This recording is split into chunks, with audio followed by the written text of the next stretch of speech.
Episode number 222, The Future of Camaro.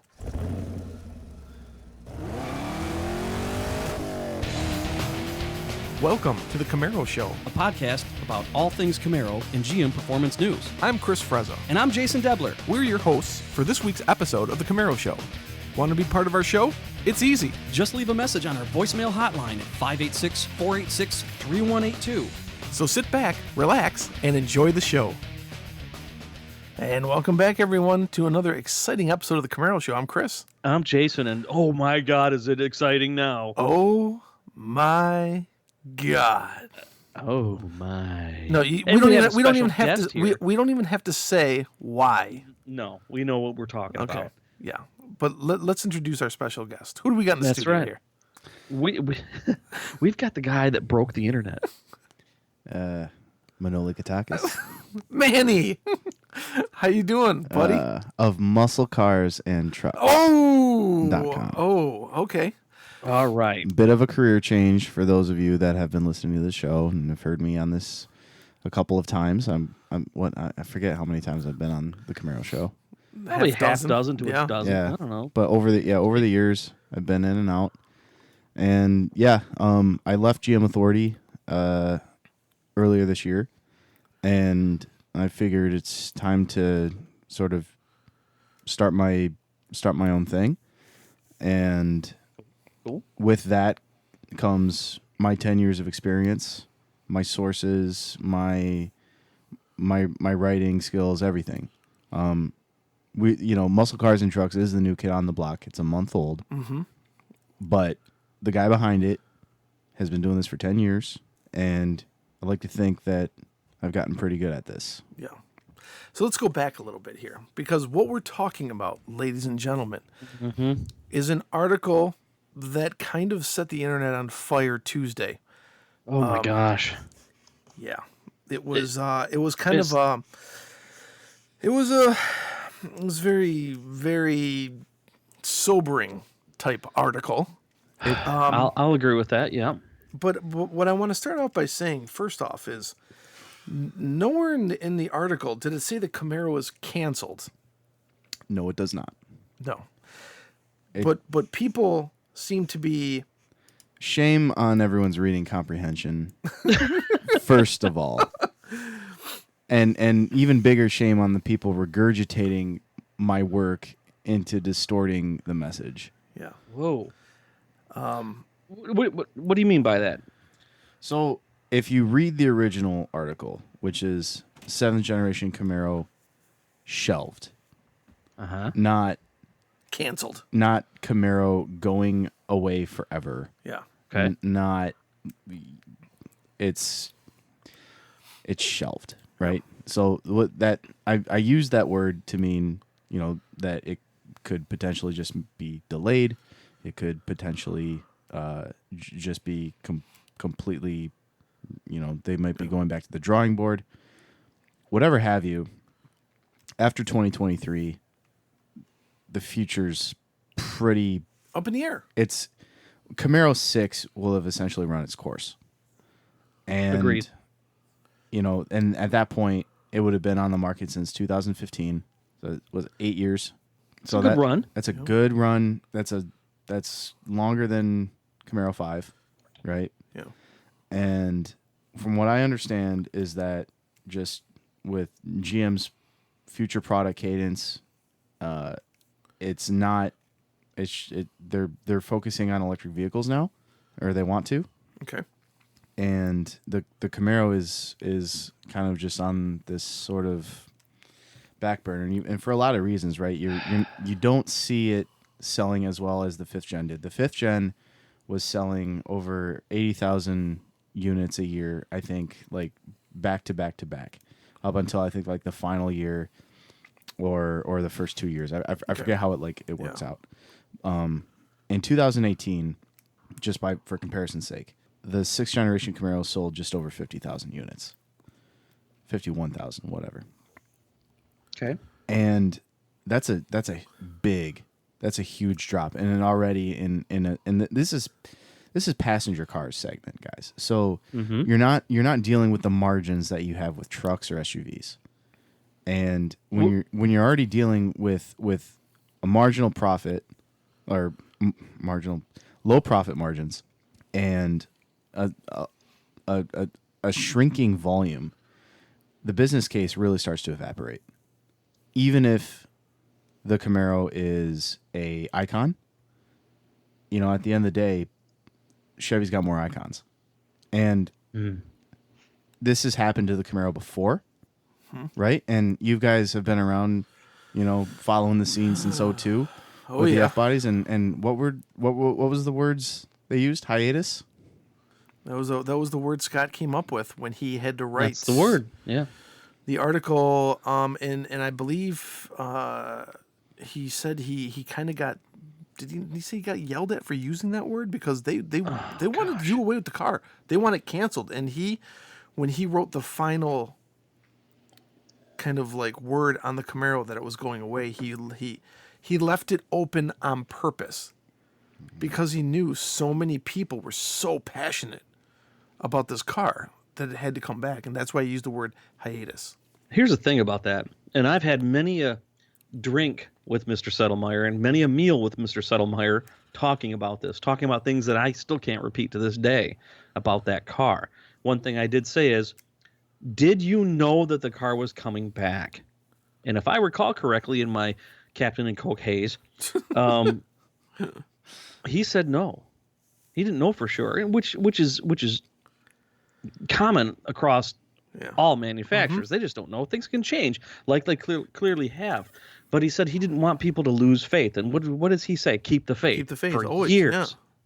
For years. I mean, many times he said if GM had their way, the car would have went away after 97. Wow. That's right. Yeah, it was on the block. Yeah, so this could just be history repeating itself essentially. And I'm thinking, what I know for sure is that the Camaro is not going to transition onto the new A2 XX platform, as is the new Cadillac production cars that are built in the same plant as the Camaro. Now, and this definitely doesn't mean that Lansing Grand River is the assembly plant is in danger. That plant has been allocated, right? So you've got 2 new Cadillacs that are coming in to fill the product. I think also the Cadillac CT6 production is going to get picked up there. So you're going to have 3 Cadillacs. Not saying that they sell very well, but the production is there. The plant it's not in jeopardy. Mm-hmm. And they're probably going to fill in whatever volume the Camaro is being built there with different product. And this is 4 years away. This isn't happening tomorrow. Right. And we had this discussion beforehand. It was kind of like doom and gloom. Is the Camaro really going away? And the thing is I hope you're wrong. I hope I'm wrong too. I love the Camaro. I love driving it. It grows on you. I think I probably have shelled out more words in my career critiquing the Camaro than pretty much any other car. Yeah. And it comes from like this place of passion. That's something I was going to ask you. Do you hate Camaro? Absolutely no. I love it. I got to drive the Gen 5 Z28 when it launched back in 2013, I think it was. Yep. And we're at a Gingerman.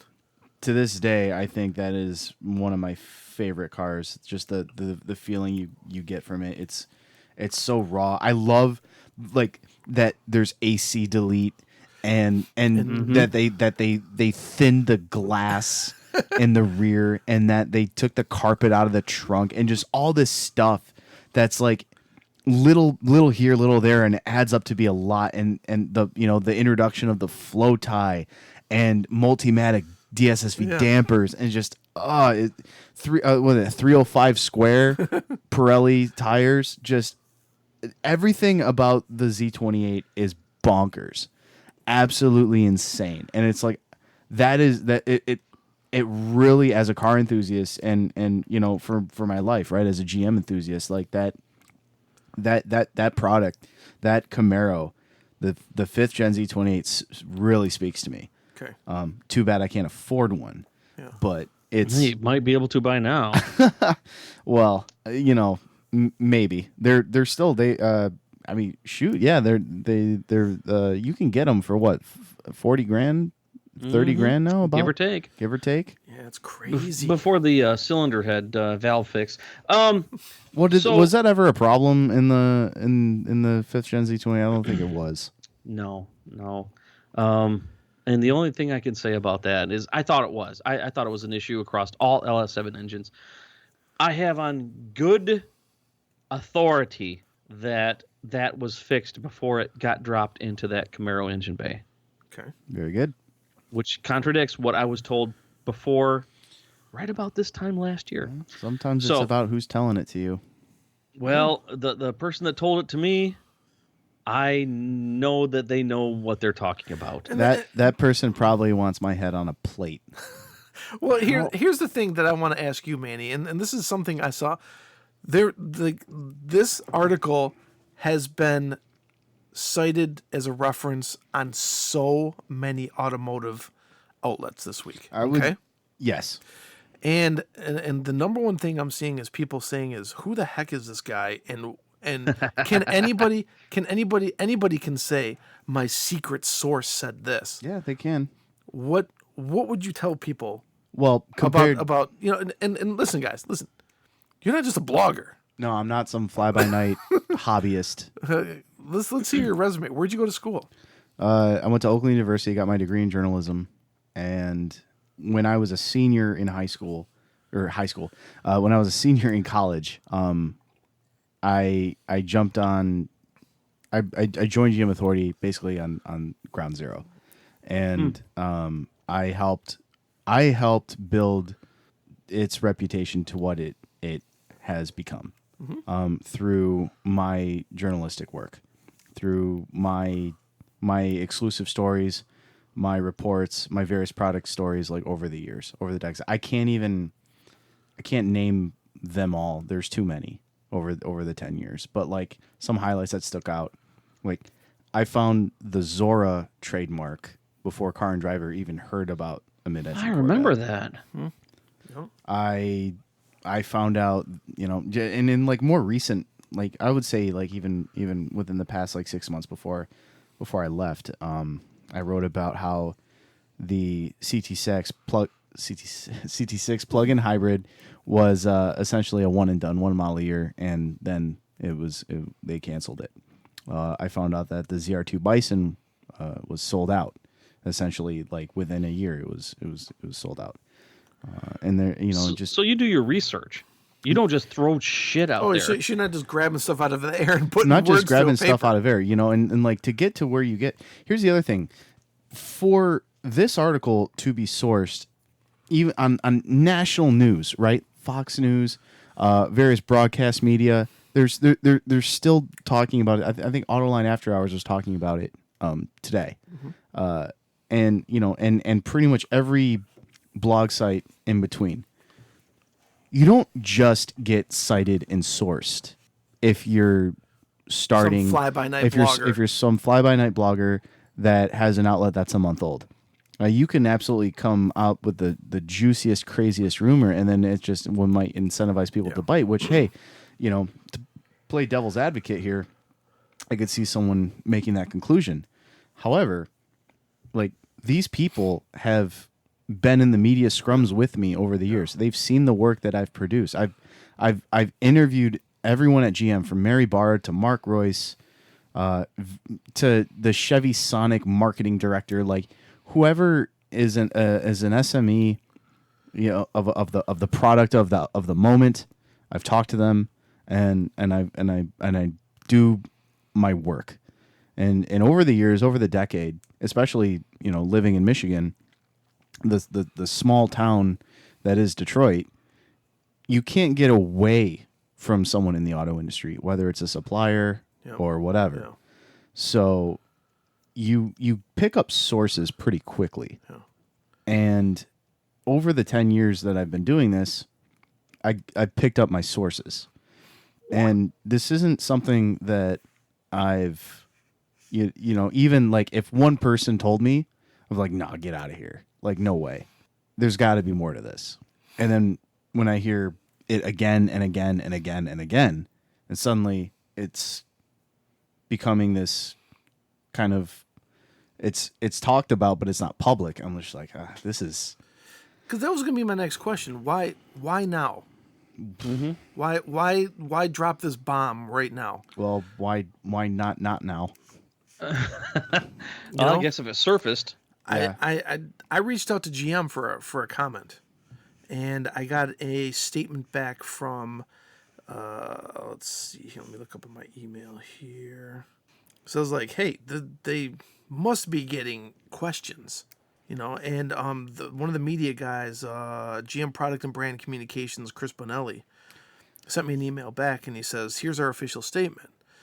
While we will not engage in speculation, we will remind you of our recently announced updates coming to the Camaro lineup this fall.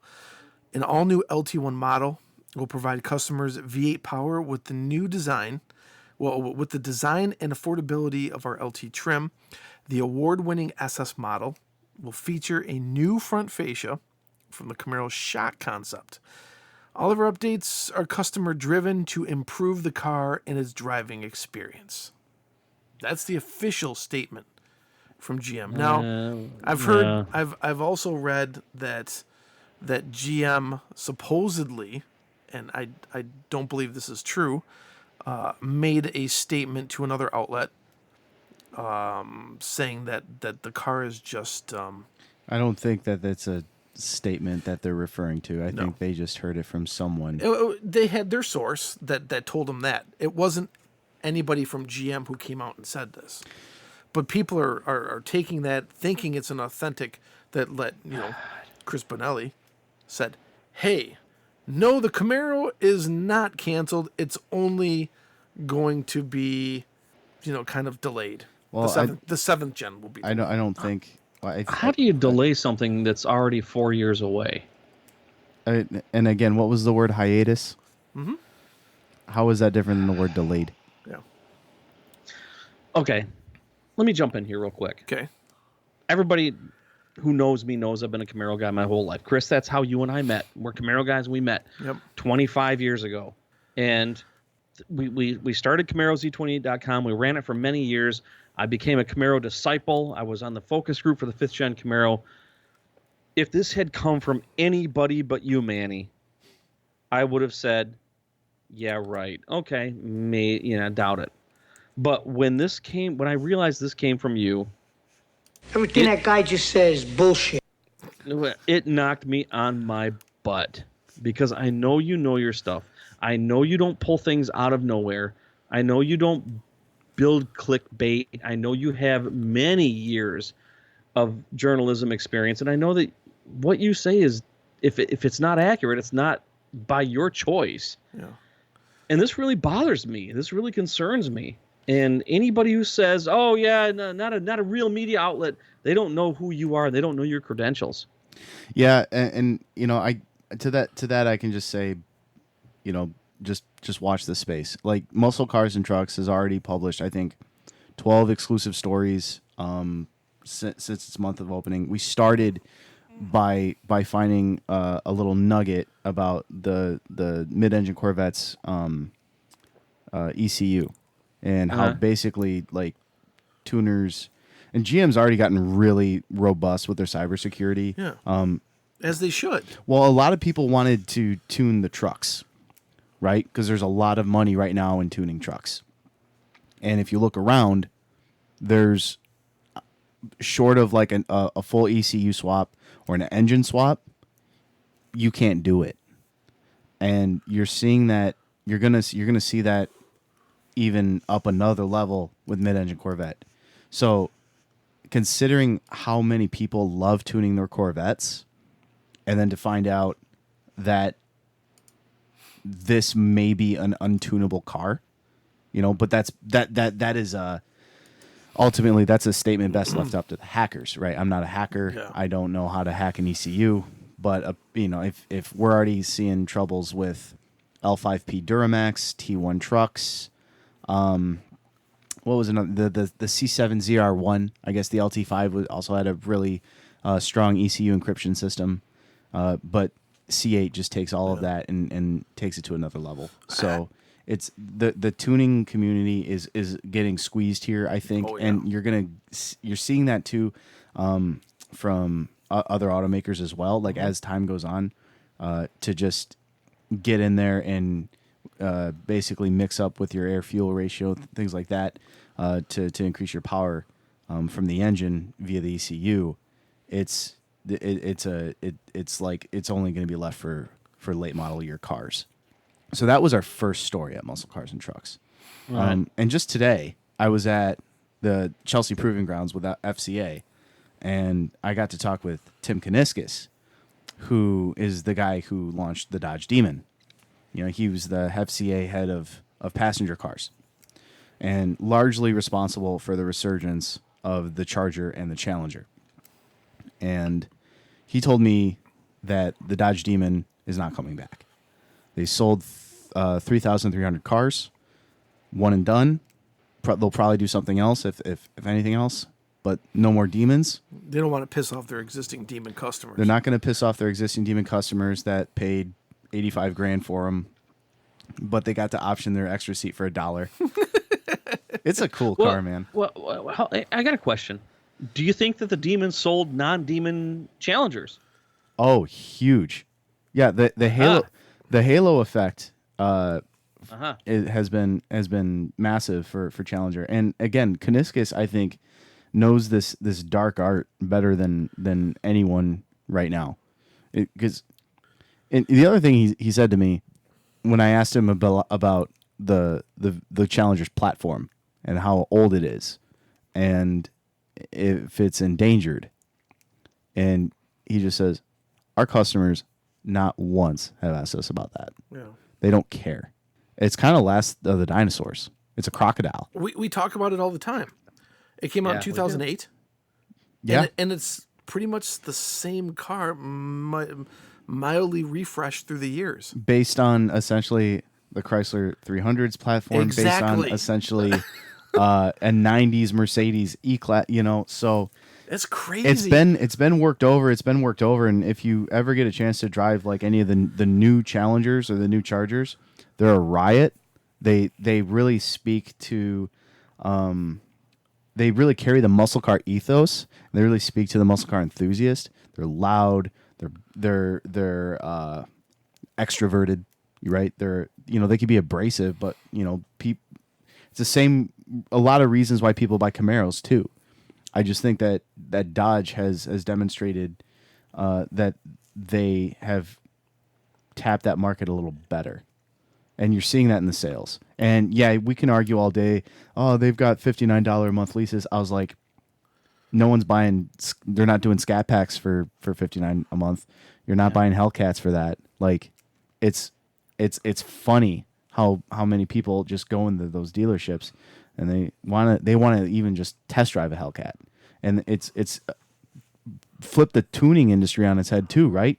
Where it's like, I want my car to beat a Hellcat. I want my car to beat a Demon. It's not, I want my car to beat a GT500. It's not, I want my car to beat a ZR1. It's, I want my car to beat a Hellcat. I want my car to beat a Demon. Interesting. And straight line street racing.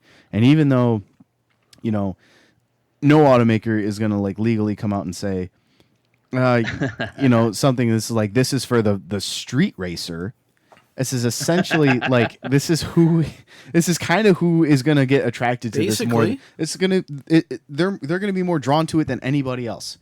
And it's just that most accessible sensation, that straight line speed, and just to know that if I just have more power, I can have more of that. Dodge's marketing, they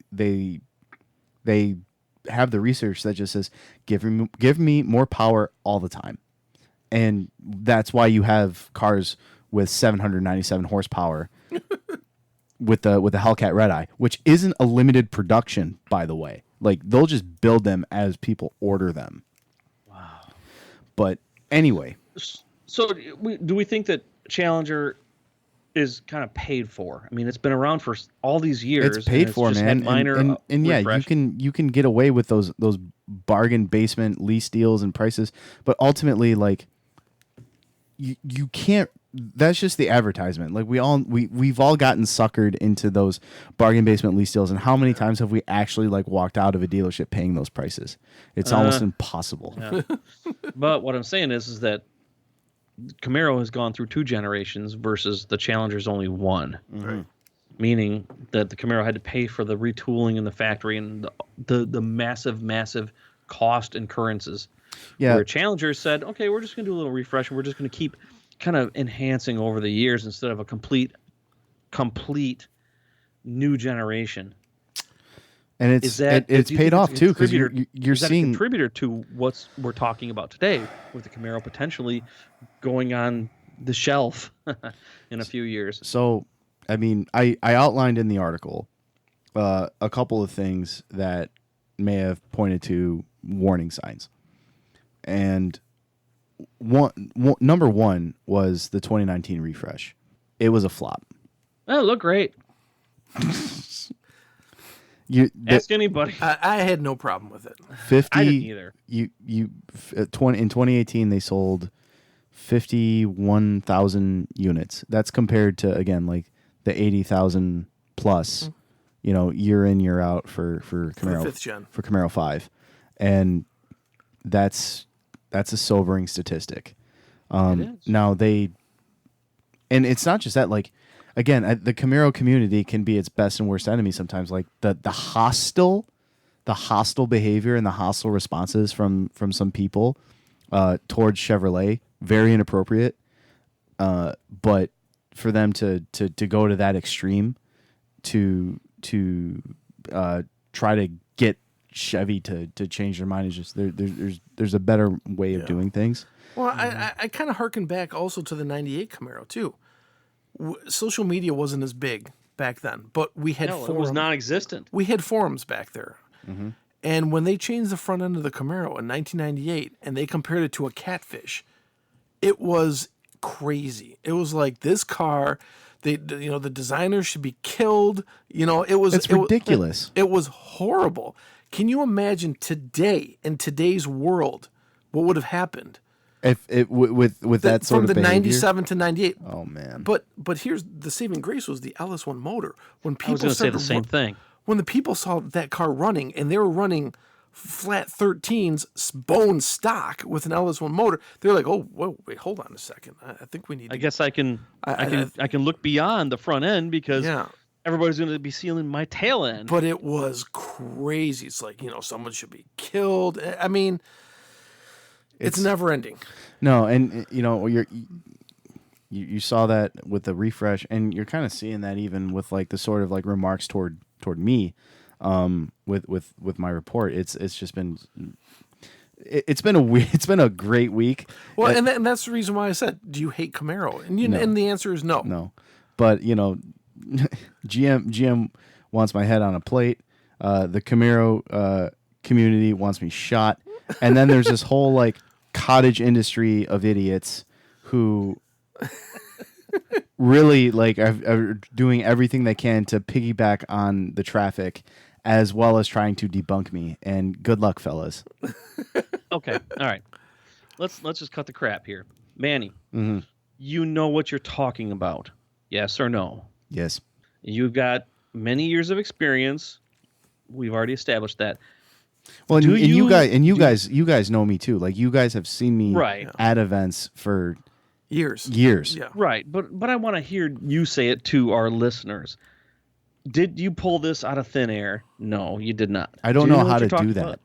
Yeah, right. It's not your style, and that's why we like you. That's why we have you on our show. Yeah. Because, Chris, you and I have been credible and dedicated for 20-plus years in the Camaro scene, in the automotive scene. Our integrity and our reputation is on the line as well.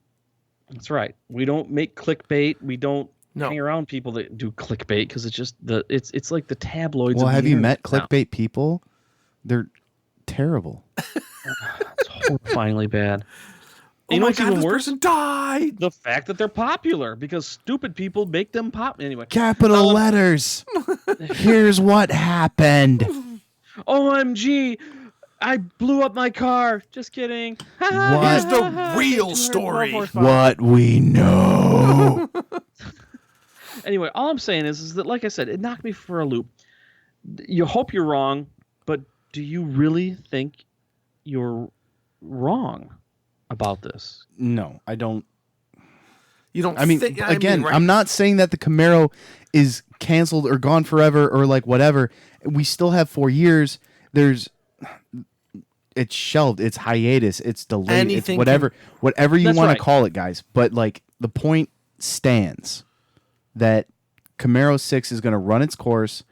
The Camaro is not going on the Alpha 2 architecture, and it leaves a big blank. What are we doing? Well, maybe GM's going to listen to this and they're going to go, you know what? Screw that Manny guy. We're picking 7th gen back up. Oh, they said screw me on Tuesday for sure. And 2024, a 7th gen Camaro's getting released. Good, and I hope that they read my op-ed on how to get it right. We talked about that last week. And I'm sure all those angry voicemails are about that. Hey, speaking of voicemails, we will be getting to those Yes, next week's episode. we will. Promise. So I mean, and there were other warning signs too. That you guys remember when there was that survey, Yeah. and there was the videos like asking if people wanted a V8 hybrid or a 2.7 liter Yeah. turbo hybrid, and it's like, yeah, maybe. But then you're like, oh, that's an $8,000 option. Oh, that's a $4,000 option. A 4-cylinder for $4,000 option. That's not standard. It's like, are you nuts? The car's already been criticized for being too expensive, especially like on the V8 models. Again, Dodge Challenger, 2 V8s. Okay, they gave you 2 V8s because the V8 gives you at least like the entry level. You get to say you have 8 cylinders. You get to say you have the Hemi. And you get to have that noise, right? But no, you don't have this. You don't have the 392, right? It's the I think it's the 5.7. It's the base level. Yep. And it's like GM already has 2 V8s that they use in their trucks, and I understand that they're different. I understand that even like the 6.2 liter in the trucks and the SUVs versus the LT1 is different, but not too different. Yeah. You know, you could take that formula and take that and put that with the L84 or the L83 and put that into a Camaro and have 2 V8s, have an entry V8, a premium V8. And for the record, you should also just throw in that 4.3 liter V6 as the base engine too, because torque. Because torque. Because torque. Well, I've seen a lot of people, while they're disseminating your article, saying that they think GM is going to be paying close attention over the next year in sales because, they're releasing their LT1 model, which is the cheaper model this year. I think that the LT1... And then maybe reevaluating. I think the LT1's going to solve a lot of problems. It's still not the cheapest V8 you can get, but it definitely solves one problem. Because I don't know how far along in development they are on the 7th gen. From talking with Al, when the 2016 was released over on Belle Isle, I was talking to him and I said, Al, when did you start developing this car? And he said 6 months after the 5th gen was released, we started working on this car. So I was thinking then. But that's also like, I mean, I don't want to speak for him, but you're talking design. You're talking Initial. all the initial stuff. You're lining up your suppliers, making your business case, all that. Yeah. Not prototyping. Right. Not working on not Ivor stage, not running test mules in Milford. Like that comes later. Right. So I don't even know how far ahead they were in the 7th gen. But Jason, when you were at Camaro Fest last year and you interviewed Scott Settlemeyer, he said when he left, they had been working on 7th. I remember that. And 8th. 7 and 8, yeah. Yep, that's right. And but when they say working on, we gotta, as much as we want to be optimistic about that, we gotta also like realize what Mandy said, yeah. It's just like a Business case. meeting or two here and there's- there. there's a and clay it's model maybe somewhere. a preliminary sketch, and then numbers crunching, tons of numbers crunching. Of course. It doesn't mean they're like, okay, let's go, we're gonna build a car, And here it is. No. because it's so easy, right? then, I mean, there's also like the father of the Camaro, Mr. Oppenheiser. He's working on electric vehicles now. And that was like, whoa. I wouldn't want anyone else working on the Camaro besides him. No, it's hard to say that with no slight to the previous engineers and all that, but I really think I told this to him before. I think he should be the head of product at GM. He's done such his team is like they've always been so focused, right? And you saw like even despite my criticisms of the 6th gen Camaro, it doesn't change the fact that it's incredibly focused and it's still the best performing pony car on the market, and it vastly surpasses the 5th gen in that regard, right? Sure. And then you look at the background and like who these guys are in the development team, and they're all road racers. They all have track cars. They're part of racing leagues. They go autocrossing.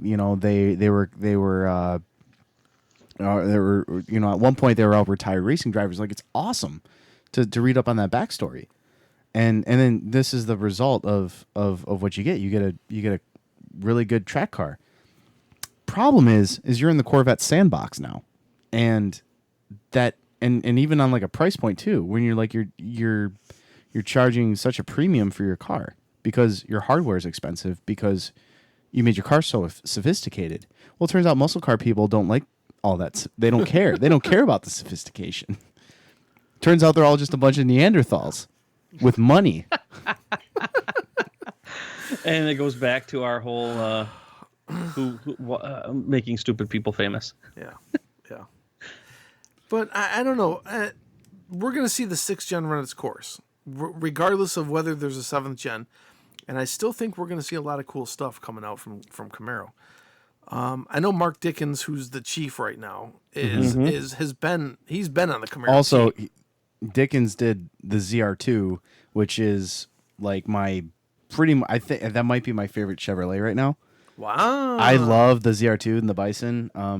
It's just like, yeah, and even still, like, I can't stop like talking like critical about that car, that truck. So like, I don't like the engines in it. I hate the interior, but God, do I want one? Maybe I'm just a tortured person. I had a 96 ZR2. See, that's not like it is now. What's that? That's not like what it is now. Oh, I know. It was just like a S10 with the slight lift kit. I wanted one of those in high brakes. school. I thought like it would be the cool. I'd be the coolest kid if I had an S10 ZR2 in high school. Well, I had one. I was out of high school, and I had a 96 S10 ZR2 and a 96 Camaro SS, and I parked them side by side. I drove the ZR2 home from work, got in my Camaro SS, and went out cruising. I was the king of all creation. Yeah, that's a nice two car garage. And it was a carport. You were in an apartment. But either way, the ZR2 is awesome, and it's not a shadow of what it used to be. It's a predecessor of what it used to be. It's incredible, and Dickens was part of that. Mm-hmm. Yeah, I know we're up against the clock here, and there's so much more we want to talk about. Let's wrap it up. Yeah, the future of Camaro. Very blurry. Okay, well, that's a good way of putting it. But here's the thing: we have from, like, according to you and your sources, till 2023, till 6th gen runs its course. Yep. That's definitely going to be longer than the 5th gen was. Definitely longer. We've seen them adding stuff already to the 6th gen. The 10-speed automatic is going to go in the ZL1 1LE. Yeah, and that's huge. Yeah, especially like if you're just going for outright track times and outright speed. Exactly. But the only logical next step would be the introduction of the Z28. That would be the logical next step, especially if you've got all this lead time. Now, I am working on some stories on that, and basically what else that might entail. Okay. You're gonna have to read musclecarsandtrucks.com for that. Ooh. Okay. All right, dropping it down now. Nice. And if you there's already a lot of content on the site, but you don't have it won't take you too long to sift through to just realize it's like, okay, this guy is not a moonlighter, not a blogger, not a blogger boy. You're not pulling things out of thin air just to get clicks. Nope. Just one time, can you do an article that says, the big clickbaitish title? With the OMG. capital. Yeah, with when she lifted up the cushion of her couch, you wouldn't believe what she saw. Or whatever the outbrain BS is. Yeah. Unless you're not running Outbrain on muscle cars and trucks, are you? What's Outbrain? I don't even know what that is. It's the ads that say, "OMG!" When she lifted up the couch cushion, you won't believe what she saw. God, that are always at the bottom. Yes. Yeah. I don't know what Google's spoon feeding me right now. Either way, on those. the bottom line is that you're credible. You're you credible. don't want it to be true, but it's also your job to be And factual. you don't work for GM. No. So I've seen the conspiracy theorists have come out now and said that this was put out by GM to increase sales of the 6th gen. That's awesome. Well, it's actually the opposite. When you report something like this, people are scared to death that sales are going to just evaporate. But this has probably increased the value of my Camaro. And I was going to say, it probably does. Well, here's the deal. If Camaro you owners did work hate- for GM, you don't anymore. Because your ass would have been fired so fast for leaking this. Well, I would have been fired 10 years ago Yeah. True. when I started writing about them. But you have integrity and ethics that you follow as a journalist. This isn't. Well, you got to be careful with that word because the automotive media is few and far between with journalists. Okay. Someone told me one time, and I don't know who it was, and how long ago it was, but they always said, and because I'm not a journalist, I just kind of fell into this kind of stuff, right? Me and Jason, Right. Yeah. They said you make sure that you report the news, Yeah. but don't become the news. That's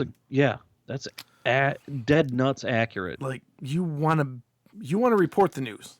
That's you what don't they wanna told me in J school too. They told me a lot of things too, where it's like, oh, Because in the world of fake news and the war on the media and stuff like that, it's well, they also said, oh, you don't take gifts, don't take this, don't take that. I was like, literally every media drive that anyone's ever been a part of is a free flight, a nice hotel, and a good dinner. yeah.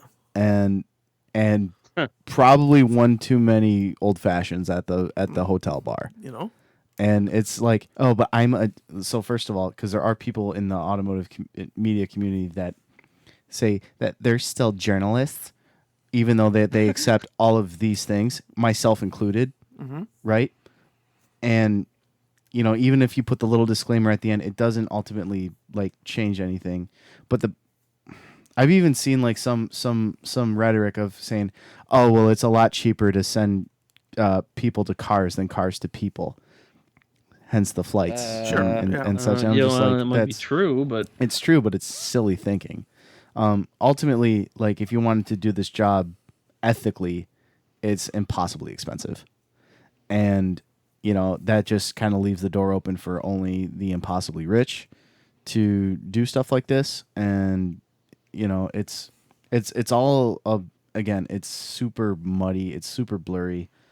But it's still a lot of fun. And, I'm going to be in the doghouse for a while for this one because they ultimately companies don't like real journalism. But unless it benefits them. So that's just it's a weird thing to do. It's a weird job to have. But I wouldn't change it for the world. I love cars. I love the Camaro, all right? And you don't want to see it go away. I don't want to see it go away. No, Jason, heck you no. don't want to see it go away. What the heck? Dude, we lived this in 2002. It was horrible. We started the podcast in 2005, okay? Before we knew that there was going to be another Camaro. That's right. Because we basically did this as an before extension. before the 06 concept car, everything. That's right. And then we somebody did hope against hope. And then somebody sent us a picture of the concept on what was that called? A turntable? It was called, what did Scott call it? A clown suited car. Dynoc. It was at the tech center. So where like one side of it was it was all clay, but it was each side was different. They called it clown suiting. I remember And seeing someone that. sent that to us. And that was 8 months before it was unveiled in Detroit. Dang. And Well, we were and- like, holy what the heck? And I mean, it's hard to keep that a secret because people get so excited, right? Oh, yeah. Like mid-engine Corvette, people have known it's been reported on since 2013, right?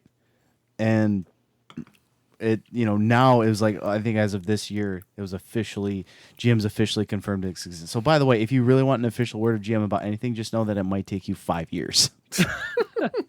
Well, it's just like the official word on this situation. They're like, we don't talk about that, but look at what we got right now. And that's that makes sense. classic. That's classic Yeah. communications right there. That's They're- Chris is And doing what his do you want job. him to say? I definitely We're gonna kill ruined it. his week, maybe his month, as he's also working on launching mid-engine Corvette, right? So, sorry, Chris. we love everybody at GM. I mean, No question. Well, not everybody. well, I don't know. We love those who love us back. There you go. Well, Manny, I guess thank you so much for coming on the Yeah. show this week. And I love coming on the show.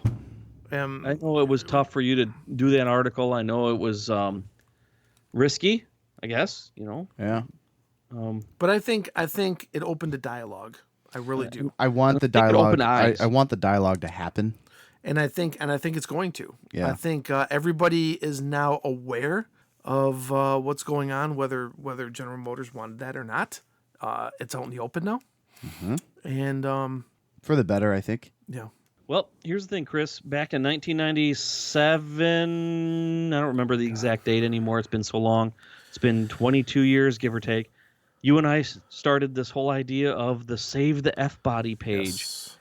And we've been told that we were single-handedly responsible for bringing the Camaro back. Well, I shouldn't say single-handedly, but we had a large impact on bringing the Camaro Very back. large. 'Cause And Scott if we've printed them all been out. told I remember, that story with the emails printed out.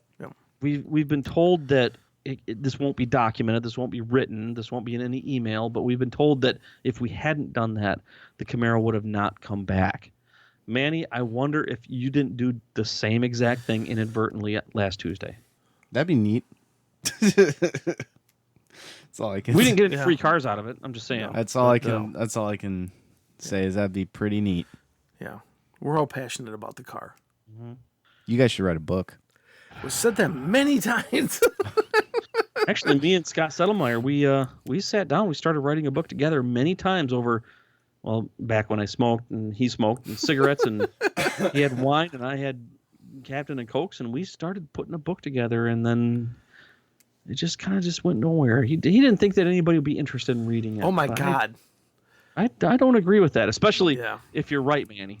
Because Don't be right. You Don't guys be right, based Manny. that on. Be wrong. Did you read the book All Corvettes Are Red? No.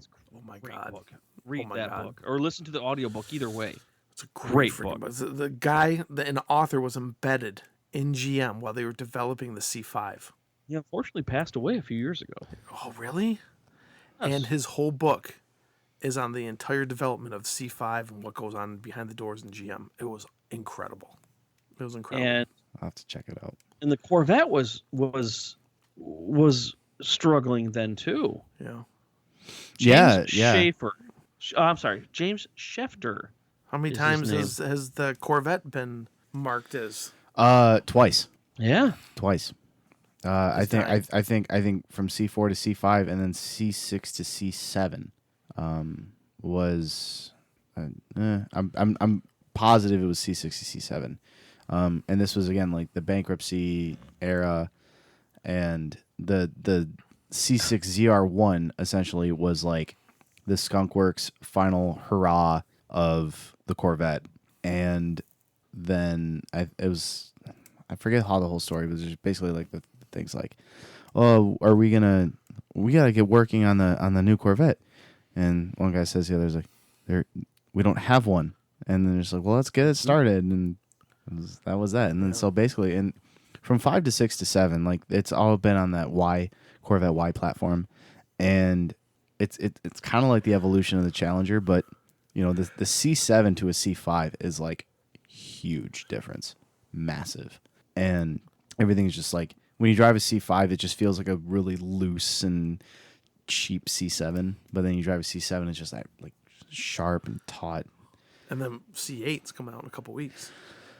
Yeah, I'm not gonna be at that event, but I hear it's gonna be bananas, and Oh, you know what? Well, seriously, while we were talking, I did a search for James Schefter. January 23rd, 2001, the Houston Chronicle posted, former Chronicle space writer James Schefter dies. He was 60, covered the end of the NASA Gemini missions for the Houston Chronicle in the 1960s, wrote about the Apollo space mission, blah, blah. The uncensored story of how to beat Russia. He wrote a book, and of course, All Corvettes Are Red, inside the rebirth of an American legend. Up on the right-hand side of that page is the one meat you should never feed your cat.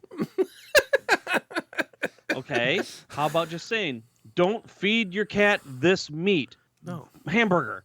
And then you scroll down, speaking of bananas, top cardiologist, this one thing will properly flush out your bowels. And it looks like a pan of boiling bananas. Nice. Clickbait BS all day long, 8 ways from It Sundays. is, man. That's what it is nowadays. Oh, That's what it is. God. thanks Google. If your guess. dog does this, no, it's tabula. Whatever the F tabula is. Tabbouleh. No, it's tabula. It's tabbouleh. Tabula. I know what tabbouleh is. I've eaten That's it. how you spell tabbouleh. Yeah, but this is tabula. That's how. What, EH at the end? No, tabula. Okay. Taboola. Well, maybe they spelled tabbouleh wrong. This content based on your interest and visits to previous websites. Listen, I don't have a cat, okay, and I don't boil bananas. You a-holes. Hashtag vegan cat. You ever hear about the hashtag vegan cat? They're like people out there that only feed their cats like vegan food, and cats are carnivores, right? Like what? Despite your self-imposed like, despite your ethics or your so-called ethics, and basically, if a cat just eats vegan food, they go blind. Yeah. As in the infamous words of Dennis Leary, eating meat is not a choice; it's an instinct. Yeah. Also necessity. Meat is murder, and murder tastes pretty goddamn good, doesn't it? Well, there are no old animals in the wild. Just remember that always. Wow, here we go. I'm just scrolling down. U.S. cardiologist. It's like a pressure wash for your insides. Another one. If your indoor cat vomits, do this every day. Jason, what are you talking about now? It's all these stupid clickbait ads. Warning signs. Your dog may be asking for help. Oh, God. Well, no wonder you're getting them. You're clicking them. God, no, I'm not clicking on anything. I'm just looking at the cron about all Corvettes are red, and seniors with no life insurance should do this before age 30. What? Well, that's the cron. So, like, I mean, not every ad provider is created equally. Based on my experience, the cheapy ones are usually the ones that clickbaity. Yeah, they feed you that stuff. You should never shop on Amazon without using this trick. Here's why. Yeah, because Amazon didn't become one of the biggest companies in the world by having a hidden trick. Yeah. Okay. So my point in all this BS is that while there's junk out there, and a lot of junk, I can understand why people would hear something and immediately dismiss it and say, "Oh yeah, who are you? Muscle cars and blogger?" trucks. Oh yeah, this new, yeah." Okay. Or just completely misinterpret it entirely. Yeah, like that, like saying it's canceled.